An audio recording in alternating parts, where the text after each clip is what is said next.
Hi everyone. Climate అయితే చాలా కూల్గా ఉందండి. ఆ కూల్గా ఉన్నప్పుడు అయితే వేడివేడిగా తినాలనిపిస్తుంది కదండి. అంతలో మా అత్తయ్య గారు అయితే కరపండ్ల దుంపలు అయితే తెచ్చారండి.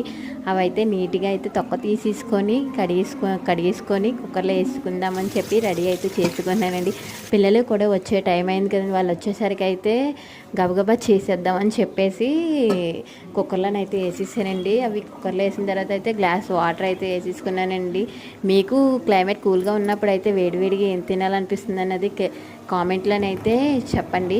బెల్లం పాకానికి అయితే రెడీ అయితే చేసుకున్నాండి. మా వాళ్ళకైతే పాకం పెడితే చాలా ఇష్టం అండి. కొంచెం మంది అయితే కారం ఉప్పు వేస్తే ఇష్టపడతారు. మా వాళ్ళకైతే మా ఆయనకి మా పిల్లలకి మాకు అయితే పాకం అంటే చాలా ఇష్టం అండి. బెల్లం పాకంతో అయితే చాలా ఇష్టం అండి. పిల్లల ఆట కూడా శబ్దం అయితే వినిపిస్తుందండి. ఉదయం నుంచి సాయంత్రం వరకు 3 గంటల వరకు క్లైమేట్ ఎండగా ఉంది. సాయంత్రం అయ్యేసరికి అయితే పిల్లలు వచ్చే టైంకి అయితే వర్షాలు అయితే పడుతున్నాయండి. పిల్లల స్కూల్కి ఆటోలకి అయితే బస్సులకి అయితే చాలా ఇబ్బందిగా ఉంటుందండి. దుంపలకైతే పాకం బాగా పట్టిందండి. గ్లాస్తోనే అయితే కొద్దిగా పాకం తీసి పక్కన పెట్టుకున్నానండి మేదనేద్దామని చెప్పేసి. అలాగైతే చాలా బాగుంటుంది అని చెప్పేసి. మీకు వీడియో కానీ నచ్చితే ప్లీజ్ సబ్స్క్రైబ్ చేసి సపోర్ట్ అయితే చేయండి. Please subscribe my channel.